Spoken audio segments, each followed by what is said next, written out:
Yo les gars, j'espère que vous allez bien. Bienvenue dans cette vidéo. Aujourd'hui, on va parler du résumé complet du chapitre 1126 de One Piece et je vais faire un gros focus sur la relation particulière qu'on a entre Shanks et le poison, puisqu'il va proposer dans ce chapitre à Bartholoméo de s'empoisonner et que ça résonne forcément avec ma théorie sur le fait que Shanks ait empoisonné Gold Roger. Je vous la fais en courte, mais je vous mettrai directement ma théorie en commentaire et en description, mais j'avais dit que pendant le flashback de Wano, quand on voit la dernière traversée de Gold Roger, j'ai trouvé ça bizarre, surtout venant des Shiroda qui est très minutieux, qui est dans le détail, qui fait des foreshadowing, de mettre durant ces quelques chapitres 3 personnes qui tombent malades. Toki, Baggy juste avant le One Piece, et puis forcément Goldie Roger, et que sur le bateau, on est le personnage de Shanks, qui, je le rappelle, bien qu'il a été élevé par Gold Roger, reste un dragon céleste. C'est un Fingerland. Donc potentiellement, c'est une des personnes sur le bateau qui est le plus susceptible de se faire un petit peu manipuler par la marine ou par des agents secrets, surtout en étant enfant, et que probablement il peut être à l'origine de ces différents empoisonnements. On m'a traité de fou par rapport à cette théorie, mais là, on a encore Oda qui nous parle de Shanks utilisant le poison. Il y a plusieurs façons un petit peu de punir Bartholomew Kuma, mais l'auteur a choisi un petit peu de revenir sur ce procédé-là. On va en parler directement dans ma vidéo d'aujourd'hui, mais également dans ma review de demain. Donc n'hésite pas à t'abonner à ma vidéo. Roi de tout, 50 000 abonnés. Je compte vraiment sur toi pour me soutenir, surtout si tu regardes régulièrement mes vidéos. À mettre un pouce bleu, ça aide à faire monter la vidéo et à me donner ton avis aux commentaires. Autant sur ce que je vais dire concernant le résumé complet que sur cette théorie de Shanks et du poison, mon frérot. Avant de parler de tout ça, on a quelques informations sur les géants, notamment à travers Oshi et Koshi qui expliquent comment est-ce qu'ils ont retrouvé Drogi et Brogy. Ils sont partis sur Little Garden pour essayer de convaincre leur capitaine de retourner à Elbaf, et ils ont utilisé une astuce assez simple pour les convaincre de les suivre. Ils leur ont dit, bah voilà, vu que vous avez plus vos armes, vous êtes plus capable un petit peu de vous battre. Pour rappel, ils ont détruit leurs armes en détruisant le poisson Gober Deal. Donc ils leur ont dit, bah en retournant à Elbaf, on vous reforge un petit peu des épées, puis vous pourrez vous remettre sur la gueule. Rappelez-vous, le conflit était très bête. C'était une petite fille qui leur avait dit, lequel des deux a chassé le dinosaure le plus gros. Et Drogué et Brogy s'étaient battus pendant, je crois, une centaine d'années, puisque les gens arrivent à vivre un peu plus longtemps. Mais ce qui est intéressant dans ces premières pages du chapitre, c'est qu'ils sont tous en train de boire et de faire la fête, mais il y a quand même Sanji, qui est le cuisinier, qui dit, attention, il y a un goût bizarre dans l'alcool. Mais les gens disent, bah oui, mais c'est l'alcool d'Elbaf, frérot, ça envoie, c'est normal que tu trouves ça un peu puissant. Le reste du chapitre va se concentrer sur Shanks et Barbe Noire. Moi, je pensais qu'on allait avoir des éléments qui vont un petit peu nous amener à la confrontation entre ces deux personnages, puisque l'auteur a dit dans une interview que cette année, pendant le Jump Fiesta, je crois, on va avoir un affrontement entre ce personnage et ce personnage. Moi, j'ai tout de suite pensé à l'affrontement entre Shanks et Barbe Noire. Dis-moi ce que tu en penses directement en commentaire, mais je pense que c'est ce qu'on attend le plus un petit peu en ce moment dans les confrontations entre les personnages de One Piece. Mais les développements des deux personnages n'auront rien à voir l'un avec l'autre. Shanks, ça va tourner autour de deux pôles que je développerai beaucoup en review. Le premier, c'est la relation entre Shanks et le poison. En fait, il y a un des membres de l'équipage de Shanks le Roux qui a proposé du poisson à Bartholoméo.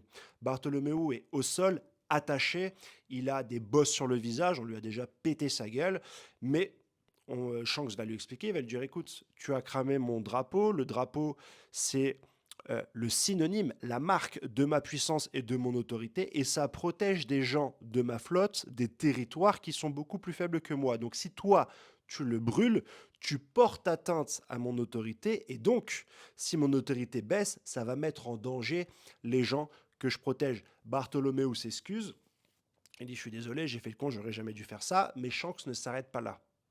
Un des membres de son équipage va proposer une fiole de poison à Bartholoméo Kuma et va lui dire, écoute, tu vas faire avaler ça à ton capitaine, c'est comme ça que tu vas assumer ton erreur. C'est un peu machiavélique, c'est un peu vicieux, surtout de la part de Shanks, qui est montré comme un personnage qui a plus ou moins de vertu, c'est le modèle de Luffy, il protège les faibles, etc. Mais on voit que quand Bartholomew avale finalement le poison, et il le fait par rapport à sa propre vision de la justice, il dit, comme on a décidé de notre propre chef de partager un verre de saké pour être sous les ordres de la flotte de Luffy, sans son consentement, aujourd'hui, je ne peux pas mener une action qui puisse entacher un tant soit peu ni son image ni sa santé. Donc, je dois payer cette erreur moi-même. C'est un peu un comportement de Yakuza et boire ce poison. Il s'est grosso modo harakiri lui-même pour conserver son honneur et celle de son capitaine. Mais c'était un piège. Dans la fiole, il n'y avait pas de poison. Mais pour moi, je trouve que c'est quand même un détail important que Oda, parmi toutes les possibilités que Shanks aurait pu faire pour tester la fidélité un petit peu de Bartholomew, que l'auteur choisisse le poison alors qu'il y a déjà ce flashback qui est très, de manière subtile, hein, mais étrange concernant les empoisonnements qui sont autour du personnage de Shanks. C'est pour ça que pour moi, c'est une clé supplémentaire. Ça ne prouve pas que j'avais raison, mais ça alimente fortement ma théorie, comme quoi potentiellement Shanks aurait pu être retourné, de par le fait que c'est un Fingerland, et que la marine, des agents secrets ou le Gorosei aurait donné un poison à Shanks et leur aurait dit voilà, essaye d'empoisonner les gens qui sont sur le bateau de Gold Roger, notamment le capitaine lui-même si tu peux réussir. Shanks l'aurait fait, mais à contre-cœur aurait regretté. C'est pour ça qu'on voit Shanks pleurer en tenant le manteau de son capitaine. Et il dit, hein, après quelques paroles, Shanks s'est mis à pleurer. Alors que l'équipage pleure en intégralité dans le chapitre suivant quand Gold Roger leur raconte qu'il va se livrer au gouvernement. Donc, c'est pas la bonne case pour avoir des pleurs de tristesse. Là, ce sont des pleurs de regret. Et quand tu relis un petit peu le flashback, tu vois que c'est des pleurs de regret, mais on en reparlera directement pendant la review. Et c'est à cause de ses regrets, de ses remords, que finalement il empoisonnera Baggy pour éviter d'aller sur la dernière île et donc dénoncer son capitaine. C'est un peu les éléments que je montre pour prouver ma théorie. Et là, on a encore une relation entre Shanks et le poison, mais on en parlera directement en détail demain. Puisque la deuxième chose qui est développée dans ce chapitre, c'est le voile autour du personnage de Shanks. Est-ce que c'est un personnage droit, bon, ou est-ce que c'est un personnage machiavélique? Et on avait ce doute-là dans One Piece Red. C'est pas la première fois que Oda et ses équipes nous trompent un petit peu à ce niveau-là, parce que rappelez-vous, dans One Piece Red, Shanks était présenté comme un meurtrier qui avait mis une île à feu et à sang, et à la fin du film, on découvre qu'il n'en est rien. Shanks reste le personnage du bon côté de la force, tel qu'on le connaît depuis le début de l'aventure. Mais là, c'est étrange, puisqu'il a déjà tabassé Bartholomew Kuma, il a testé sa fidélité avec un faux poison, Bartholomew a réussi le test, donc il s'enfuit, et en traître, par derrière, Yasop tire avec son fusil sur le bateau, qui le fait exploser un petit peu comme le bateau de Kid. C'est une énorme explosion, la figure de proue de Luffy prend feu, et Bartholomew tombe à l'eau, ce qui est fatal pour lui, puisque c'est un possesseur de fruits du démon, et à mon avis, Shanks ne peut pas l'ignorer, parce que s'il lui a pété sa gueule, à mon avis, dans sa défense, Bartholomew a dû utiliser à minima son fruit du démon. Pourquoi Shanks avait besoin d'être aussi radical? Il avait déjà puni le Bartholomew. Et dans le cas où il fait ça parce qu'il doit protéger son drapeau et sa notoriété, alors pourquoi avoir fait le test du poison? Si déjà dans ton idée, tu voulais tuer Bartholomew.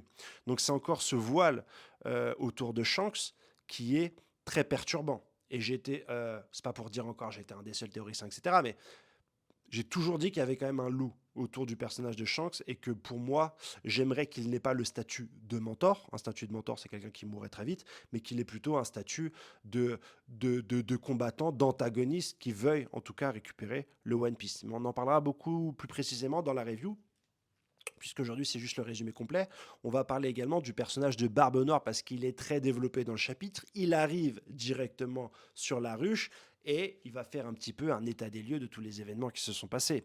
Il va engueuler Pizarro parce que celui-ci a laissé tomber Kobe et c'est un élément important pour la stratégie de Barbe Noire de fonder son propre royaume et de négocier avec le gouvernement. Mais il va féliciter Kuzan pour la capture de Garp. On voit que Garp est vivant, il est enchaîné. L'indice d'une personne enchaînée, on pensait que c'est Doflamingo, c'est Garp. Et il va dire une phrase qui va faire théoriser les experts en termes de puissance et de power scaling dans One Piece, hein, ce qui n'est pas mon cas. Moi, je suis un analyste, je suis un théoriste, mais je suis très mauvais en power scaling. Il va dire à Kuzan, tu étais bien le seul de mon équipage à être capable de vaincre, de capturer Garp. Donc beaucoup vont dire, bah voilà, Shiryu de la pluie est là, donc forcément Kuzan est plus puissant que Shiryu de la pluie, etc. c'est pas une expertise que j'ai, ni des questions ou des problématiques qui m'intéressent. Donc, je laisserai les plus experts d'entre vous me donner votre avis directement en commentaire. Mais les points les plus intéressants, c'est qu'au même moment, il y a Katharina Devon qui arrive. Et dans son bateau, il y a ce cher homme Gadou qui a des secrets, car il sait où se trouvent deux armes antiques, celle qui est sur Wano Kuni et bien sûr la princesse Shiraishi. Et il va délivrer directement ses secrets à Barbe Noire, Caribou. Je parle bien sûr de Caribou. Est-ce que ça va changer les plans de Barbe Noire? Parce qu'il semble être plus intéressé par les révolutionnaires que par le fait d'acquérir un petit peu des armes pour combattre la marine, puisqu'il y a Lafitte qui est en train d'observer cette bataille navale, cette bataille stratégique, cette action des révolutionnaires qui décident d'attaquer un petit peu tous les convois portant de la nourriture en direction de Marie-Joase, Terre Sainte, pour affamer les dragons célestes. Et tout porte à croire que Barbe Noire a un intérêt particulier envers les révolutionnaires, puisqu'il avait déjà demandé à Burgess un petit peu de les localiser, rappelez-vous, avant l'arc de Dressrosa, je crois, si je ne m'abuse. Donc peut-être que la confrontation dont parle finalement Eshiroda sera celle entre Barbe Noire et Dragon, même si j'espère que Dragon va plutôt de son côté affronter les Cavaliers Divins, même si Garling Fingerland est devenu membre du Gorosei, il reste, j'espère, le frère de Shanks, qui est une autre de mes théories que tout le monde aujourd'hui s'approprie, mais que j'étais un des premiers à défendre, même si c'est pas une compétition bien sûr. Mais peut-être que les informations que va donner Caribou, concernant les deux âmes antiques, va faire changer le personnage de Barbe Noire et peut-être attirer un peu plus Shanks qui aujourd'hui a fait ce qu'il avait à faire. Il avait promis après Wano de s'occuper de Bartholoméo, maintenant c'est chose faite. Il reste libre de se reconcentrer sur Barbe Noire parce que c'était quand même l'une des seules préoccupations de Shanks, mis à part au moment où il a dit à Bay qu'on va récupérer le One Piece. La dernière du parti du chapitre est une des plus intéressantes, puisqu'elle va corroborer une autre de mes théories sur le fait qu'on n'ira pas à Elbaf. Moi j'avais dit ça à l'époque parce que tous les youtubeurs à l'unanimité avaient dit que après Wano, ça serait l'arc Elbaf, et j'ai été le seul à dire non, ça ne le serait pas. Pour moi, c'était impossible qu'on ait deux gros arcs d'une dizaine de tomes, l'un à la suite de l'autre, et j'ai eu raison, puisqu'on a eu Ex-Id pendant 2 ans entre les deux, surtout que c'est la saga finale. Et bon, bah là, il y a tous les éléments qui nous mènent forcément sur Elbaf, mais il y a quand même une phrase de Drogi ou Brogui, un des deux géants, qui dit bah attends, on ne peut pas retourner sur Elbaf tant qu'on n'a pas retrouvé le Sunny, parce que effectivement, le Sunny a disparu, avec à son bord Nami, Usopp, Nami, Usopp, Sanji et Luffy, et qui reste sur le bateau que Franky, Robin et Chopper. Donc il y a la moitié de l'équipage qui a disparu, et il y a un des deux géants qui dit on va pas retourner sur Elbaf tant qu'on n'a pas l'intégralité des Mugiwara. L'indice qui par contre peut me donner tort, c'est que Nami se réveille dans une pièce en Lego, habillée en viking, avec une épée dans le dos, etc., etc. Donc c'est forcément quelqu'un qui potentiellement est lié à Elbaf, qui l'a enfermé. Est-ce que ce sont les tourbillons de l'homme à la cicatrice qui permettent d'aspirer des bateaux et de les enfermer directement dans une case? Est-ce que c'est autre chose? Est-ce que c'est Scopper-Gaban? Je pense pas, parce que je pense pas qu'on ait un autre membre de l'équipage de Roger avec un fruit du démon, mis à part Baggy. Mais les théories sont ouvertes, donc n'hésite pas à me donner ton avis. On en parlera bien sûr plus en détail demain. Voilà toutes les informations que je voulais donner sur ce chapitre. Il y a beaucoup de choses qui vont dans le sens d'éléments que j'ai amenés depuis plusieurs années dans ces vidéos. Donc si tu aimes ce travail, n'hésite pas à t'abonner. C'est hyper important de le faire. Roi de tous 50 000 abonnés, mais je n'y arriverai pas tout seul. J'ai besoin de votre aide. Donc si vous aimez les vidéos, n'hésitez pas à vous abonner. À me donner votre avis en commentaire comme d'habitude, parce que vous n'hésitez pas à le faire, surtout pour me traiter de crâne chauve, à liker la vidéo, et puis je vous dis à demain pour qu'on puisse analyser en détail cette question de poison, de Shanks, d'arc Barbe Noire que j'aimerais tellement avoir, où on puisse avoir, comme l'arc Sasuke dans Naruto, une concentration sur ce personnage et cet équipage que je trouve fascinant. Et voilà, voilà, je vous souhaite une bonne journée, et à ciao, bye bye.